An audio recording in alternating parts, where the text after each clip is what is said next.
What's up, guys? I am Caleb Giddings. I'm Keith. And I'm Jack. And Jack, for whatever reason, has decided he wants to backlight himself so that basically all we can Hold see is on, this let me just. monstrous outline of a bearded man. It looks like Santa It really, Claus is it really doing one of is those like witness redacted protection interviews. Santa Claus Yeah, giant there. I need to get. Like I need to just get a ring light in here. you do. I mean, for the people that are watching this, I can show you the difference between when I have my ring light on, which I do right now, and when I have it off. It's like, Caleb just turns into I just whoosh. Oh, it's the Wraith version of Caleb, and he's back. So anyway, you guys had a great interview last week with Larry. Yeah. That the listener response to that has been fantastic. And then last week, all three of us were at SHOT Show, just sort of getting beaten down by SHOT Show. You were physically chained to a booth. You couldn't leave. Like I saw the manacle and the giant ball. It was honestly classic and terrifying. The best part was like I would have people come by and I would like to thank and actually I'll start it off like this. If you came by the booth and you wanted to say hi to me and I didn't say hi because I was like 3 deep with media people trying to hammer out all of their requests, I'm really sorry. Thank you for coming by. I super appreciated it. I appreciate everybody that did manage to say hi to me in between me saying hi. I'm Caleb Giddings and you're live at the Taurus USA booth checking out our SHOT Show 2023 new products. So speaking of Taurus, thank you for sponsoring this podcast and guns.com. What a good fucking yeah. All right. So anyway, SHOT Show was honestly great. I don't know about you guys, but at least I had a pretty good show. For me on the manufacturer side, I had a really good show. We had a ton of media come through to look at the new products, ton of writers' requests, and all of that. And it was just honestly, it was a really good time, and it wasn't the worst show I've ever had. No, not even close to the worst show I've ever had. I know I can actually name the worst show I ever had, and I don't like to talk about it. It was so bad and so awkward. But with that being said, we are going to talk a little bit about SHOT Show. So obviously, like actually, I'm going to ask you guys. I'm going to kick this one to you because, as mentioned, I was chained to the floor. So I left the booth during show hours, not counting the urinate, 3 times. One of those was to go to a media appearance, one was to go to lunch with a ad rep, and the other one was on Friday to walk around. So I didn't see a ton of new products because when I was walking around, I was basically going to my friends' booths who were also chained to booths to say hi. I'm free. I know it really be like that. So I didn't see a lot of new stuff. New stuff that hit my radar that I'm aware of. The Glock performance trigger, which some people really liked. Can someone who held it please tell me about the Holosun thermal sight? Like I heard so many people just fucking jerking off about this. All right, Keith, tell me about it. I ran over there and I met my buddy Adam and then their marketing guy Josh there at the booth, and I talked how busy you guys were with your launch. I don't know if it quite compares to how busy Josh, that poor man, was with that Holosun launch, because they gave him 4 science fiction sites that they made real, and they're like, here, talk about these. And I've never seen a more harried individual because like the thermal one has like digital 8x zoom. The night vision one I think does too, because they're using the camera version of all of this. And they're really cool. they're stupidly cool. Okay, so is it the Holosun DRS thermal hybrid optic? Is that the thing? Yes, it's got the TH and then the NV. One's digital night vision, like you've seen on scopes past, and one's digital thermal. Is it really only that big? Yeah. Holy, I can see why everybody was going past this booth jerking off. Holy shit. Yeah, it's straight up like, oh, Mass Effect, that looked cool. We'll make that. Digital sniper optic, cool. I'm not as blown away by it. No, it's just micro scaling technology we've had. And so they're cool. Here's my thing with it. I think they're cool. I think there's been a lot of talking for a while of like, what is Holosun going to do beyond just like revolutionizing how we think about red dot optics, which hand to God, they do. Like, I think they dollar to performance make the best optics out there. You can get better, you pay 3 times as much at minimum. This you start thermal is spending only a lot of dollars for very little gain. Yeah, this thermal is they're talking about $2,300 for a thermal rifle optic. There's cheaper available. Yeah, but probably not as nice. Yeah, I've held the SIG that goes for like 1,800, and I've touched this Holosun. This is not I can't say this is a review. I have shot with the SIG, and it's pretty nice. Holosun, don't listen to Jack. Please still send us money and sponsor us. We love you. I'm not saying it's a bad thing. I'm saying what it is. Send this to Josh when it posts. Is far more interesting to say what is the civilian market caring about versus is this a game changer? As a guy who look, I have access to everything from overlaid thermals to quad tubes through a couple of connections. I've played with every high-end night vision and thermal device out there. This is not technology that blows my socks off. What it is filling a gap in the civilian demand market for cheaper and more accessible thermal and night vision. And that's cool. I also like how they integrate it into a regular optical sight. Like the thing is still a regular dot. And the tech, the fact that it overlays, and then you can use the digital portion, or if you're done, you can just click it real quick, and then it's just a enclosed red dot sight. Like, if you're talking about the easiest way to go and slaughter hogs, the Holosun has come to the market and said, "Here you go." Yep. Is it the best? No, and I think dollar price points are going to work out their own way.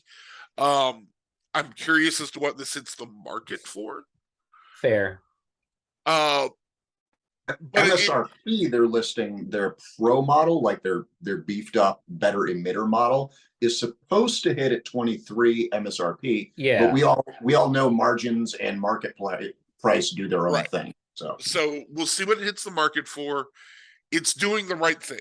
People have been asking for cheaper ways to get into nighttime hunting, and Holosun has answered that call.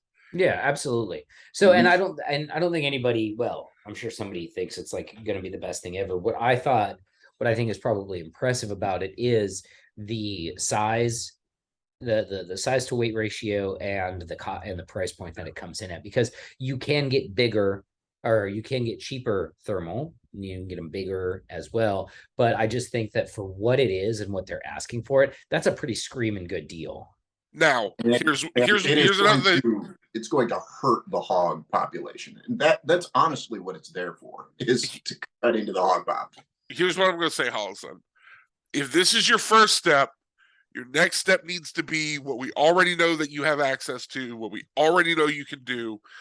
I want to see a Holosun monocular, binocular, or digital NVG system.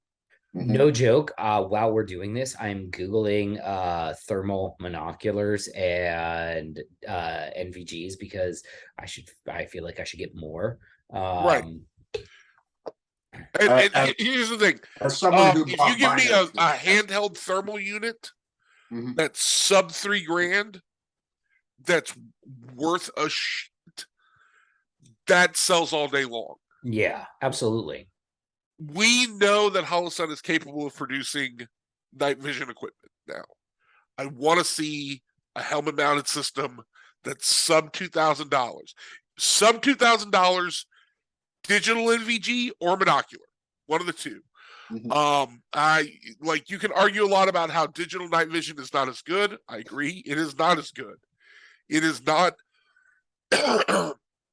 it is not as good as true night vision technology. In fact, head to head, it's not even fair. It's like running a Miata against a Dodge Viper. However, that Miata is still better than walking around squinting. Yeah.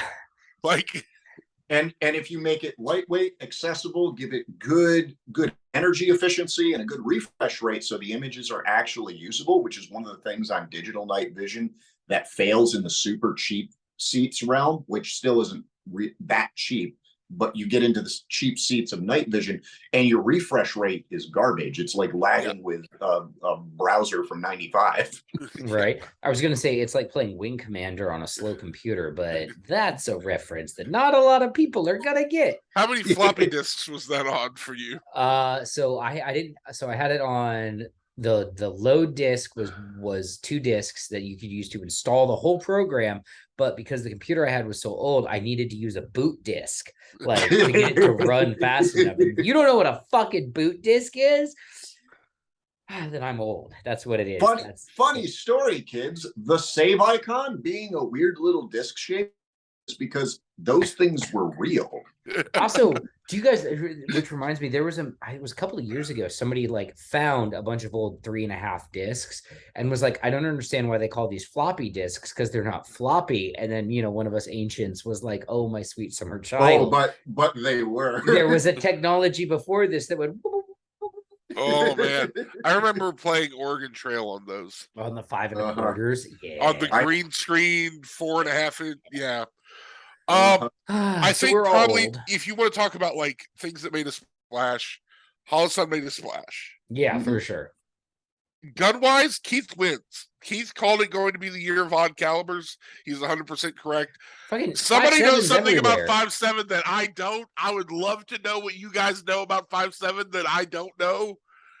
Like I want to know, and I'm actually going to jump and experiment with it, because Smith & Wesson reached out to me through one of their reps and were like, hey, you want to run the M&P 5.7? And I look like around I don't have an M&P right now, so why not? Yeah.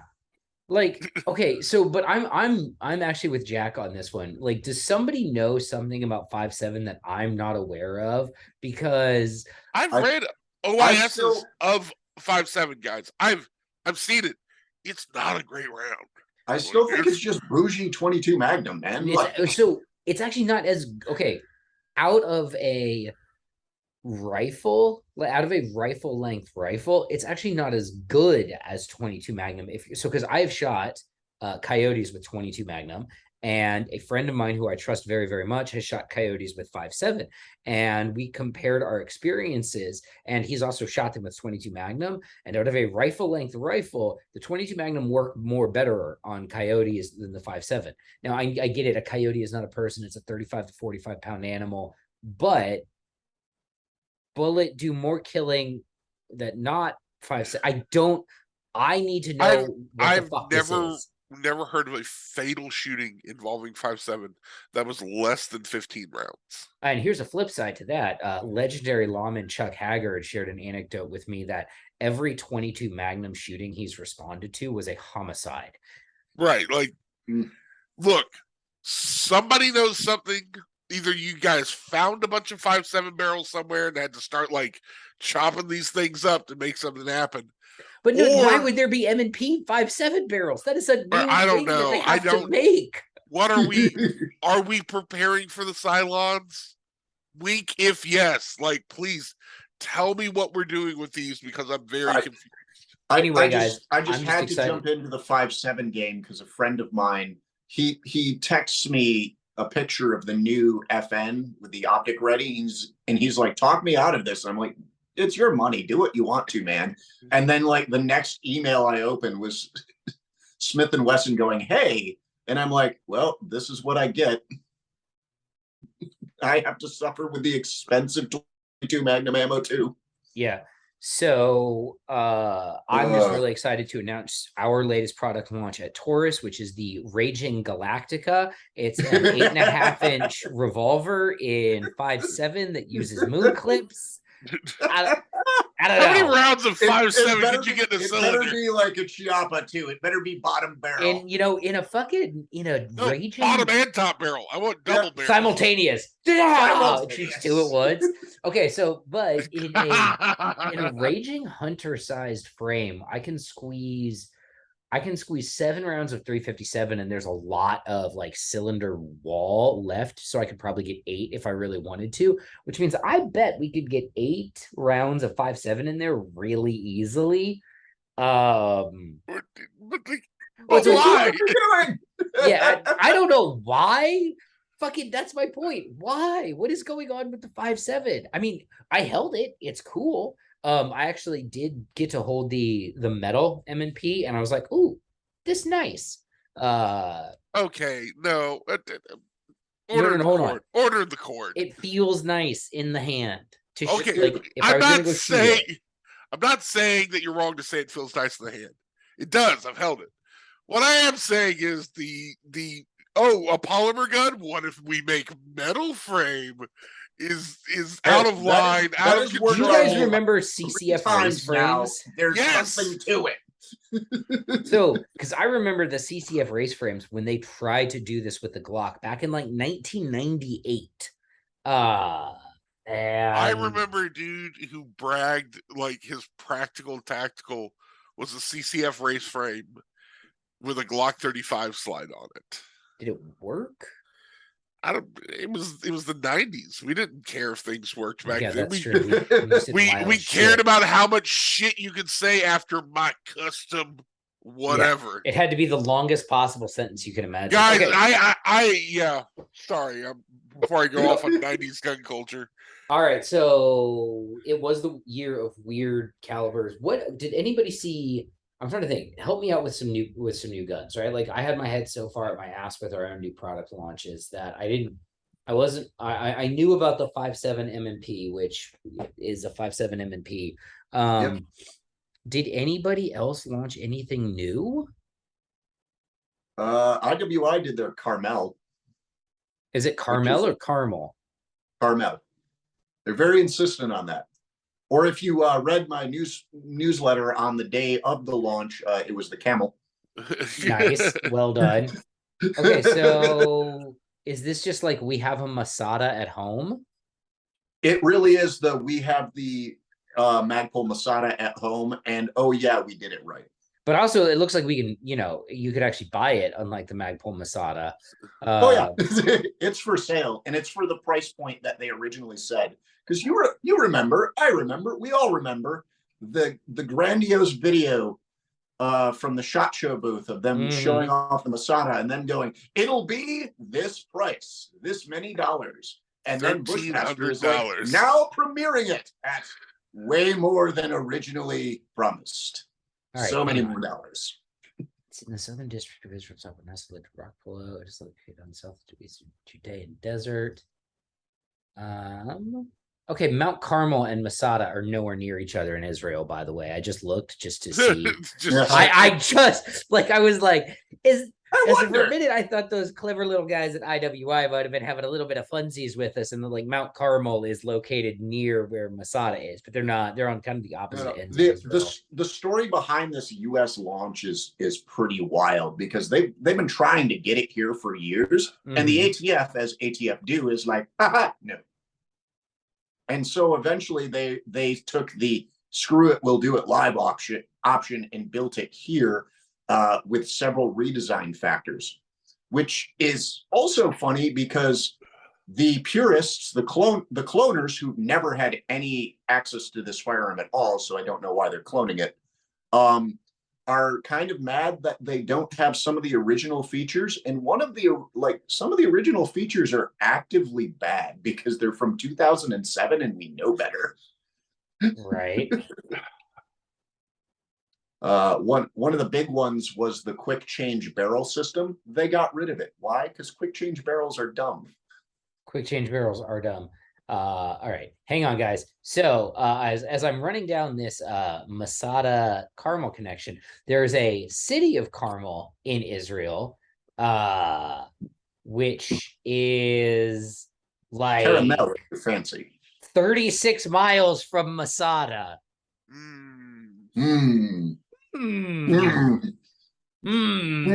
Coincidence?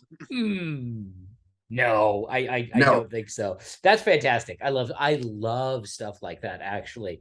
I mean, because that's like, hey, you guys want to name your rifle after a piece of Jewish history? We're really Jews, and then do the thing. Good job, IWI. That bravo, bravo, bravo. I'm very pleased with this. The rifle looks cool. Just from looking at pictures of it, it looks cool. It's the thing is, like, I hear that's what they're going to use to replace the Tavor in Israeli military service. They're the guys who brought this out really felt like they brought it out a little too late to the party. And I'm like, guys, there's one critical thing you're forgetting about the thing you brought to the party. And that's that it's like half the fucking price of everybody else's. Right. An important note. Everything. Like, there's not a feature on that gun that the other guns don't have or that you would want to add to the guns. And they have it. And they're just like, yeah, it costs this much.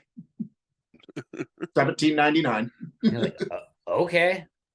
All right, so we had the Carmel, which I have a fun Carmel story. So there's a Carmel, California, and there's also a town called Carmel, Indiana, and believe me, it is pronounced Carmel. And many well, that is very Midwest. I was many moons ago, I was working the front desk of a hotel, in Indianapolis, and this lovely young lady from Southern California checked in and asked me for directions to Carmel, Indiana, and I said, "Oh, ma'am, you're with the corn people now. It's Carmel up here." And she had a good laugh about that. I don't know why that's a memory that stuck with me, but also referring to Indianans as corn people is 100% accurate, and I refuse to apologize. No, why should you? No. You get there from Michigan, the trees thin out, and there's only one plant left. Yeah, and with the occasional bit of soy. But it is nice to know that everybody from Indiana and Michigan hates Ohio, because Ohio is where God sends people to suffer. So anyway. Moving on from how much Ohio sucks, back to SHOT Show. So we had the Carmel, we had the Glock trigger. I would be very interested to tear one of those Glock triggers apart and see how much of a similarity it bears to other aftermarket triggers, because I assume it's the same as one of them.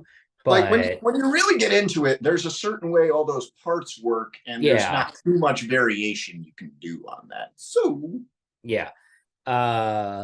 Let's talk, before we pivot to our last subject, about the SHOT Show event. So I was supposed to go to one of the events, and I decided that I wanted to sleep instead, so I didn't go. That was the event that you guys invited me to. I heard it was lit and that Jack was out until like 4 a.m. So no. Jack was out till 5:30 after everything was said and done.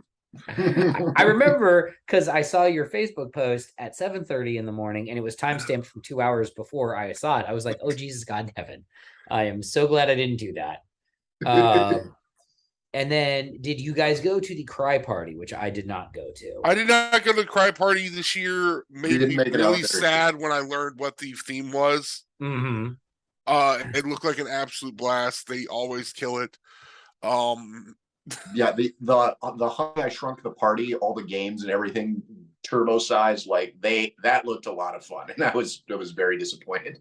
I had a moment where I was watching some videos from the party, and I kind of sat there and I went, "Is this for me anymore, or is this for younger people now?" So honestly, I kind of looked at that one. I was like, this looks more fun than previous years where. This looks like where really the options were drink and drink. Like that's really all you can do at that event. And this one, there was a lot more interactivity. There was more things. This is not to say that that the other years were boring. I had a great time at them, but I always talk about how Cry is the party that's being thrown that the people showing up for it for the most part don't know how to go to. It is, for those who've never been to it, it's a huge rave-like atmosphere a lot of the time.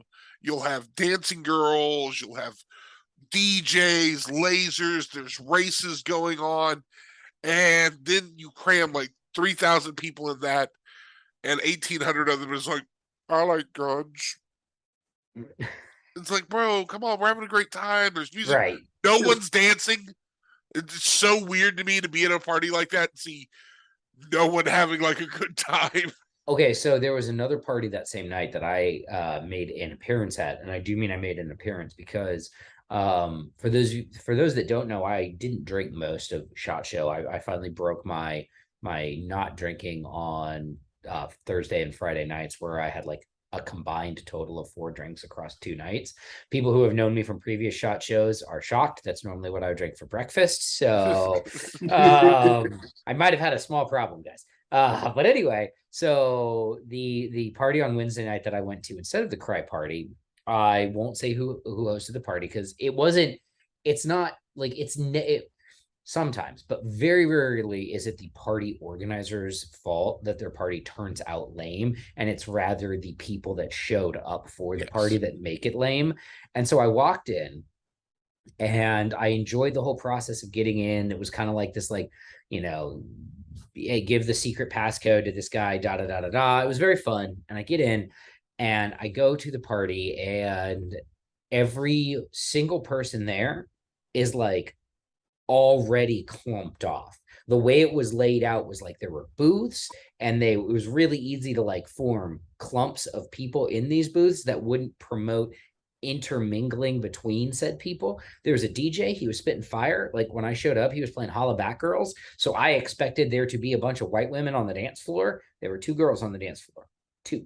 All right. That's fucking Holla Back Girls. Get out there and shake your white asses, ladies. That is your song. God damn it.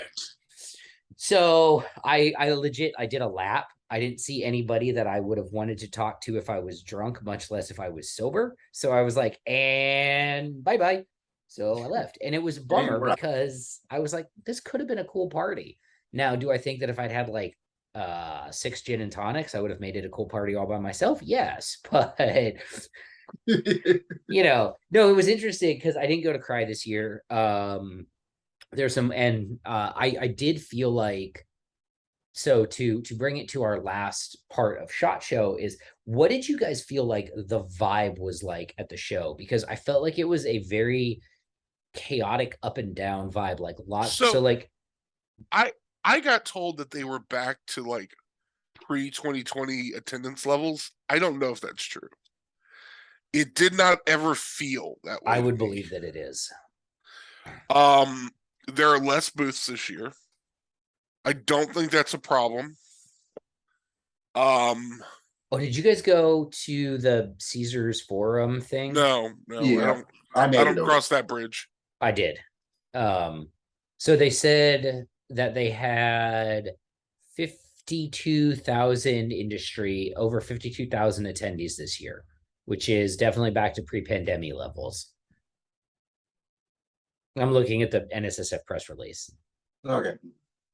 If they say they did, like, it's got to be in that ballpark, right? Yeah.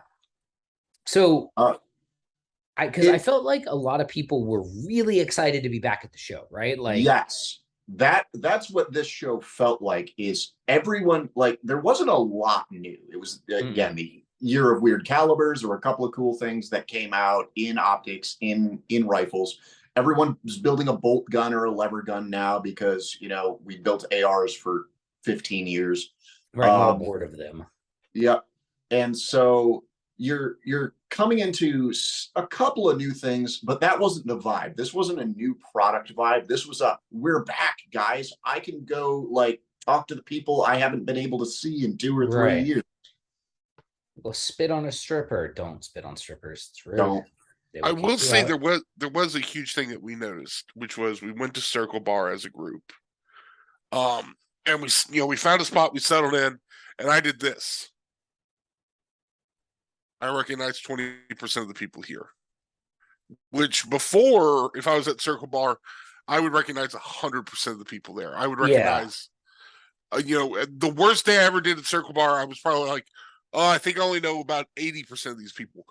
They were, there's a whole new group of people who have either worked their butt off and gotten promoted up to where they're going to SHOT Show now, or have come into the industry to replace people who have left. So it's a younger looking crowd. It is. It is a younger looking crowd. The other vibe I picked up, well, I mean, one, was, so for me, this was my I mentioned this several times. It was my first shot since 2019.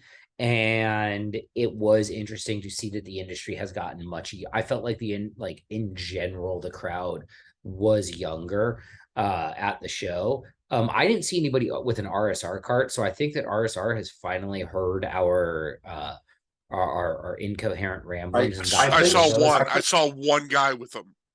I think it was Sarmalez has taken over with their like super lightweight tote bags, and they're just like, this is so much better, and people don't hate you. Oh This yeah. is so much better, and people don't hate you.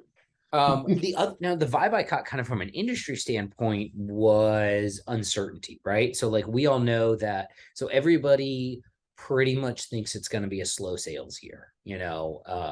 That's kind of where we're all hedging our bets right now, is that we're definitely not going to be anywhere near we were in 2020 or 2021, and we're all kind of hoping that we're not lower than 2022 in terms of overall sales. So there was a lot of like, well, let's see how Q1 goes kind of conversations floating around the industry this year, which I thought was interesting from an industry that in the past has been extremely unlikely to display caution. It's interesting to see everybody going, hang on. We have a lot of inventory sitting around right now that we need to shift. All of it's 5.7 too. Yeah, it's all five. It's Why? all 5.7. Why? Somebody 5.7. explain the 5.7 to me. Well, okay, so they're gonna pump the market full of 5.7 guns, right? And then everybody will be focused on getting 5.7 ammo, and 9mm and 5.56 will finally be able to equalize a little bit. It's like, oh god, 25 cents. It's a brilliant pump and dump scheme. That's what it is. It's got to be a pump and dump because nothing else makes sense. So, did anybody hear any news regulatory wise while we were at SHOT Show? Anything new come out? So that was going to be the last thing that we talked about, because I think that actually did affect the mood of the show. Was the ATF 100%. There were a few of them, not many, not as many as I expected, but there were a few pistols formerly wearing braces. I walked by a booth that is a company that makes a brace. I don't want to say the name. And when I walked by, there was a guy attaching the brace to his forearm. And all I can think is, my brother in Christ, if we're not shouldering them now, when was the time? Yeah, exactly. What are you waiting for? So, all right. Someone who cares, because I'm going to be very honest and say that's not me. I do not currently own any braced guns. I have one registered SBR, which I like very much. Very nice phrasing there. Yeah. God damn it, Jack! First of all, lower your goddamn voice. Secondly, so I have no so I'm not heavily invested in this conversation, and I never really have been. Let me see, what is this? Let's take it back to when the brace was first introduced. All right. Recap. Way back machine. So 2013, 2014? No, 2000. Somewhere around that. A dude who's shooting with his buddy, disabled vet, makes this brace so his buddy can actually shoot the goofy AR pistol of the day. And it's like this rubber thing that sticks on the back. And we're like, cool. And then SIG originally picks it up, and these things explode for a very obvious reason. They do look like a shoulder thing that goes up. They kind of do, actually. They started to look more and more like them. Yep. And then that crept and that crept and that crept. And the ATF kept going like, we see what we're doing. And the industry is quite like, we're not doing anything. What could you possibly mean? So we've had this kind of, wink and a nod to the SBR thing not being an SBR thing, being a handgun thing, all of which was the ATFs and their tech divisions doing. Like we didn't make it up and say yes. Like we built the thing, they said the thing about the thing, and then we just kind of rolled with it from there. all this chaos is on them, and they just keep being like, could we make this easier? Why, yes, we could. We could drastically simplify the NFA. No, we're not going to do that. Yeah. More complexity, please. Hand grenade. And could we make this easier? Yeah. Take SBRs off the NFA. How about that? Because it's fucking stupid. Just make them Title I, like a handgun. I shouldn't be punished because John Dillinger shot a bunch of people. All right. Like, I really need to make this clear that was so long ago. Look, and all gun laws are infringements and all of that. Hey, he said genuflecting before the cross, but like, okay. You could make a semi-reasonable case that machine guns should have like slightly extra restrictions if you're not like into the whole like, whatever. Okay, fine. I will concede that. There is absolutely no fucking reason that short-barreled rifles and short-barreled shotguns and pistols with vertical foregrips should be on the NFA, but they're there because John Dillinger shot a bunch of fucking people, and now we have all the gun laws. Like that's without those guns. I want to point out that John Dillinger at no point used a short-barreled rifle. No, technically the Thompson would have qualified as an That's SBR. a submachine gun. Yeah, fair. I'm trying to think of Tom Dillinger rolled around with a submachine gun. He did have a couple of short-barreled shotguns. I'll concede that point. But his one rifle in his collection was a 35 Remington that had a 16-inch barrel. It was a carbine. And Bonnie and Clyde, by the way. Bonnie and Clyde did not have any short-barreled rifles either. They had the closest they had was the Colt Monitor.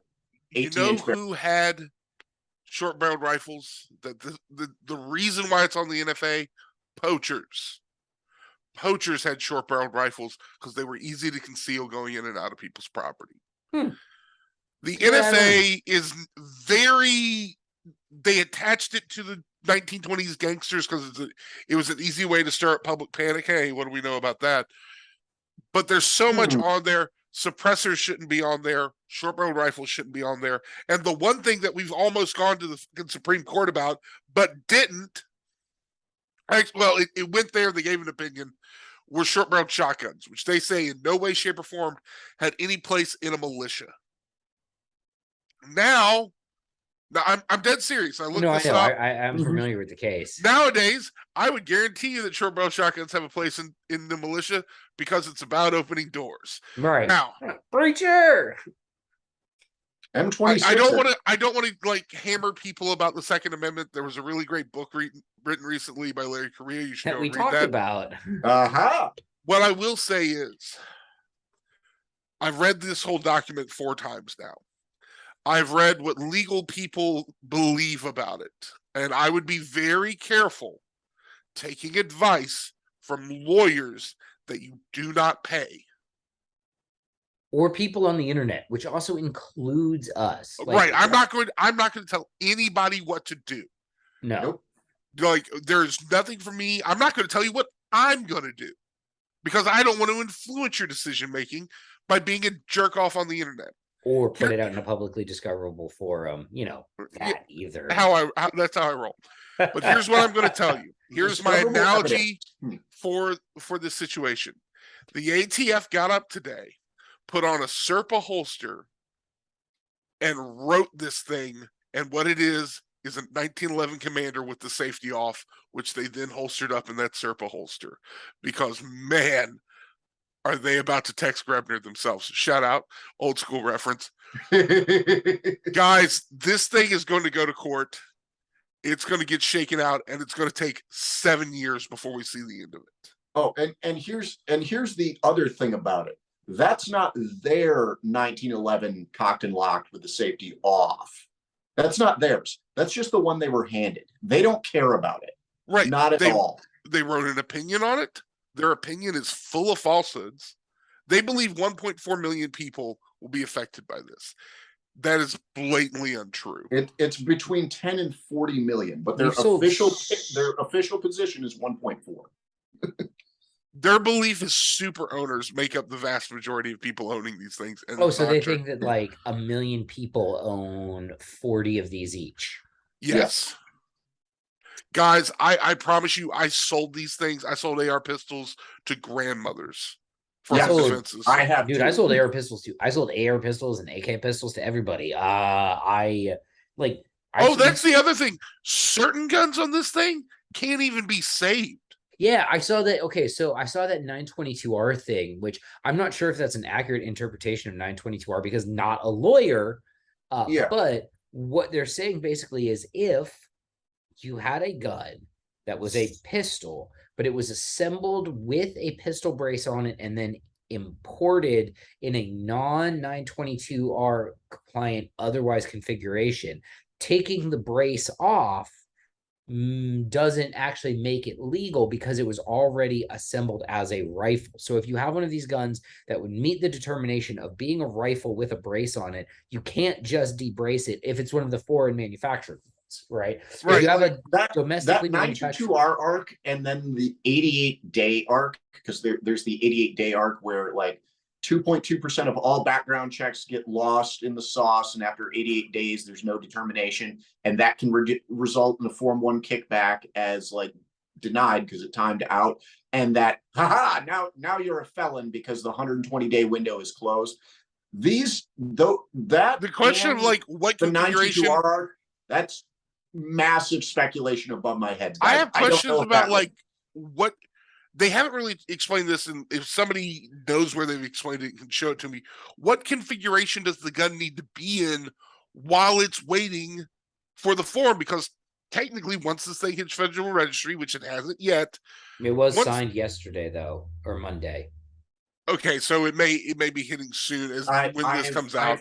I have heard that it might hit Thursday, which will be 3 days before this airs. Technically, once that happens, a stock on it is the same thing as the brace on it. Right, because then at that point, it's already a felony. So again, I'm not going to say what you should. I'm absolutely not going to say what I think you should or shouldn't do, because to Jack's point, this issue is actually the way it's written, because I've read it. I've only read it once, but the way it's written is unbelievably, it's so complex.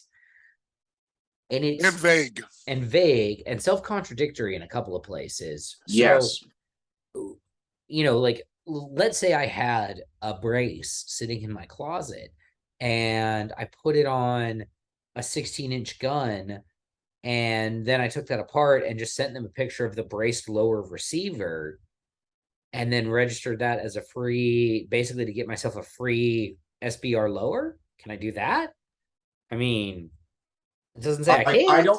I don't know if it's within the rule spec because nobody knows like the full spectrum of the rule spec. What I can estimate though is your chances of just having them stamp that and now it's stamped and in the NFA registry and you're good to go are really, really high. Yeah. Or I mean, shit, if I wanted to make it like, legit, I could take the upper off my registered SBR, put it on my non-SBR lower and put the brace on, take a picture of that shit, send it in, and now this is my attempted, hoodly hoo. This is my attempted Form 1. And if it gets kicked back, no problem. I just put my legal upper back on and put a stock back on, and now it's a 16-inch gun, and you get the fuck out of my face.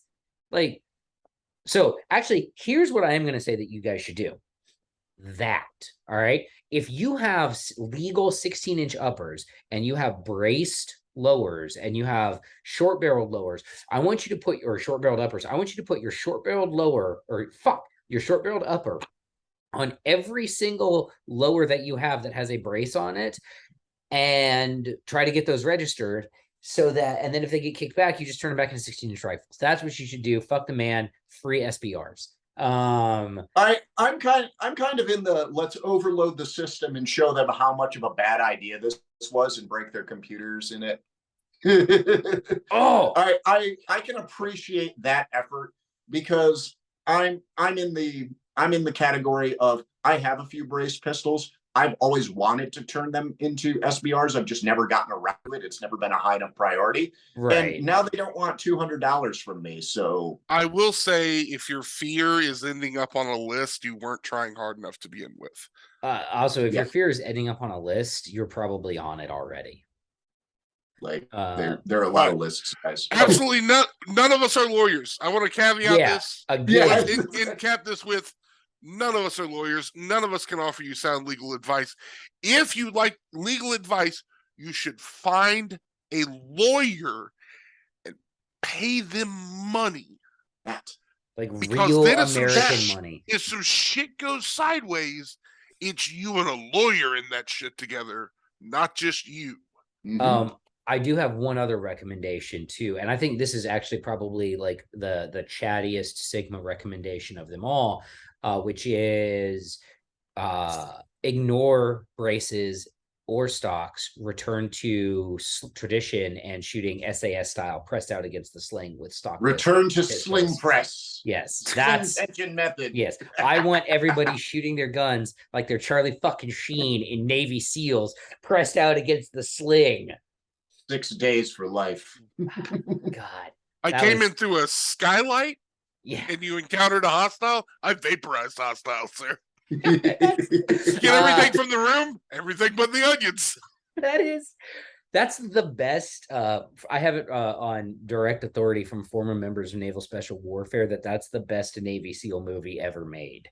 How is that even arguable?